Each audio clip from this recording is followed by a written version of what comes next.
निवर्तन्ते तत्राम परमं ममैवांशो जीवलोके प्यारे दोस्तों, आइए जानते हैं भगवान शिव को समर्पित 1500 वर्ष पुराने पश्चिमी घाट पर बसे मंदिर और कर्नाटक के 7 मुक्ति स्थलों में से एक ऐसे धार्मिक मान्यता अनुसार दक्षिण काशी नाम से जाने जाने वाले पंच महाक्षेत्र के बारे में। मुरुडेश्वर, गोकर्ण महाबलेश्वर, तेजेश्वर, गुणवंतेश्वर, धारेश्वर आदि मंदिरों से सजा हुआ है यह क्षेत्र। कर्नाटक में स्थित मुरुडेश्वर में भगवान शंकर की 123 फीट ऊंची प्रतिमा है जो संपूर्ण विश्व में दूसरी और भारत में सबसे ऊंची है और वह काफी दूर से भी दिखती है। यह मंदिर तीनों ओर से अरब सागर से घिरा हुआ है। इसका मुख्य द्वार गोपुर नाम से जाना जाता है और वह 19 मंजिल का है। लिफ्ट से 19वीं मंजिल पर जाकर चारों खिड़कियों से अलग अलग नजारा देखते ही बनता है। महाशिवरात्रि यहाँ का प्रमुख उत्सव है। इस दिन शिव के भक्त बड़ी संख्या में यहाँ आते हैं। आइए अब जानते हैं गोकर्ण महाबलेश्वर के बारे में, जो अनेक धार्मिक और पौराणिक मान्यता के साथ साथ खूबसूरत बीचेस का मुख्य आकर्षण है। इसकी स्थापना की अनेक पौराणिक मान्यताएं प्रचलित है, जैसे शिवजी का जन्म गाय के कान से हुआ, इसीलिए यह गोकर्ण नाम से जाना जाता है। पाताल में तपस्या करते हुए भगवान रुद्र गो रूप धारिणी पृथ्वी के कर्णरंध्र से प्रकट हुए थे, वह यही जगह थी। गंगावली और अधनाशिनी नदियों के संगम पर बसे इस गांव का आकार कान के जैसा है, इसीलिए गोकर्ण कहलाता है। मंदिर के भीतर अर्घ्य के अंदर आत्म तत्व शिवलिंग के मस्तक का अग्रभाग दृष्टि में आता है तथा उसकी मूर्ति मृग श्रृंग के समान दिखती है। एक धार्मिक और पौराणिक मान्यता अत्यंत बड़ी प्रचलित है जो रामायण काल से ही जानी जाती है। रावण की माता सागर किनारे बालू का पार्थिव शिवलिंग बनाकर प्रतिदिन पूजन करती थी।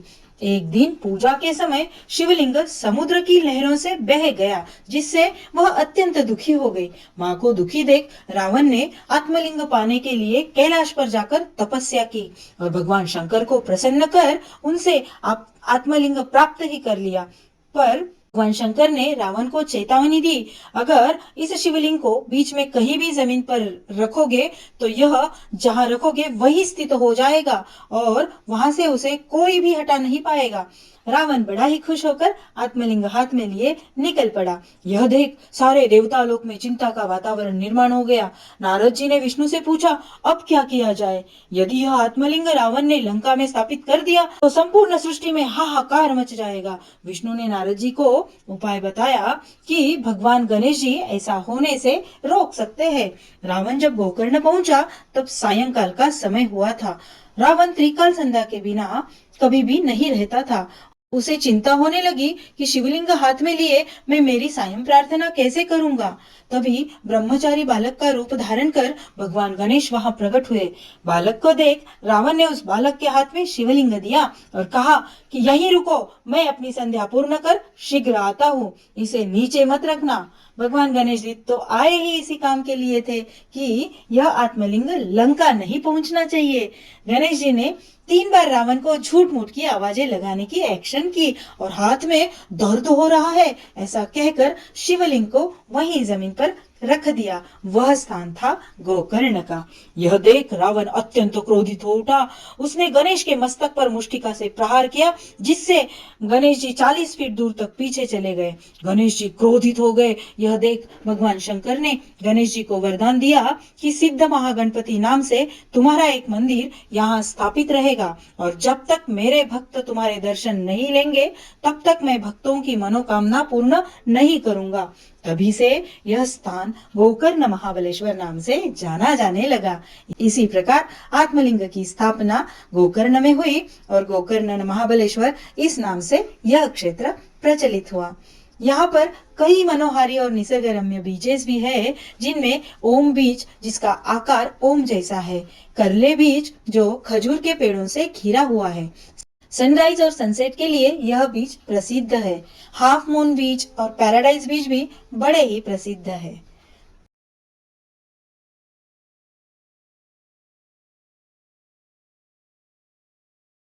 तो चलिए अब जानते हैं उडुपी के बारे में। कर्नाटक में स्थित वैष्णव का नगर इस नाम से प्रचलित 13वीं सदी में माधवाचार्य द्वारा निर्मित यह शहर है। यहाँ पर गीत संगीत में आस्था की तरंगे ढोल मंजीरा के साथ हिलोरे लेती है। यहाँ श्री कृष्ण मठ मणिपाल यूनिवर्सिटी प्रसिद्ध स्थान है। इस मठ की विशेषता यह है कि भगवान दरवाजे से दर्शन नहीं देते, तो मंदिर के पीछे बनी खिड़की से भक्तों को वह दर्शन देते हैं। गर्भगृह में 9 खंडों में बटी छोटी छोटी खिड़कियों पर दशावतार तराशे हुए हैं। सूर्य देव से लेकर हनुमान जी तक कई देवी देवताओं की पुरानी मूर्तियां इस मठ के प्राचीनता का आभास कराती है। भारत के दूसरे कृष्ण मंदिर से यह काफी अलग है। तालाब के पानी में मंदिर का खूबसूरत प्रतिबिंब दिखता है। यहाँ पर भव्य भोजनशाला भी बनी है। प्रतिदिन सैकड़ों भक्त भोजन का आस्वाद लेते हैं। सेंट मेरी नामक आइलैंड का मनोहारी तथा अलौकिक दृश्य, नीली कांच के समान स्वच्छ पारदर्शी पानी यहाँ पर नजर आता है। मालपे बीच अंडमान के नजारों जैसा ही नजर आता है। इस प्रकार अनेक बीच यहाँ पर स्थित है। दुनिया भर को मसाला डोसा, इडली वड़ा का स्वाद देने वाला यह शहर है। गड़बड़ आइसक्रीम का अनोखा स्वाद लिए बिना यहाँ से कोई भी जा नहीं सकता है। तो कैसी लगी बच्चों यह मालूमात? अच्छी लगी तो इस वीडियो को लाइक, शेयर एंड कमेंट करिए और मिलते हैं जल्दी ही।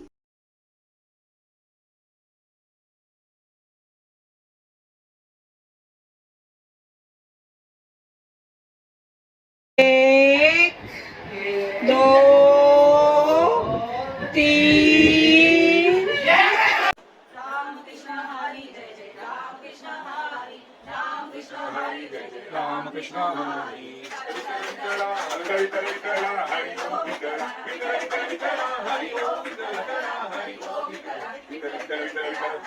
हरि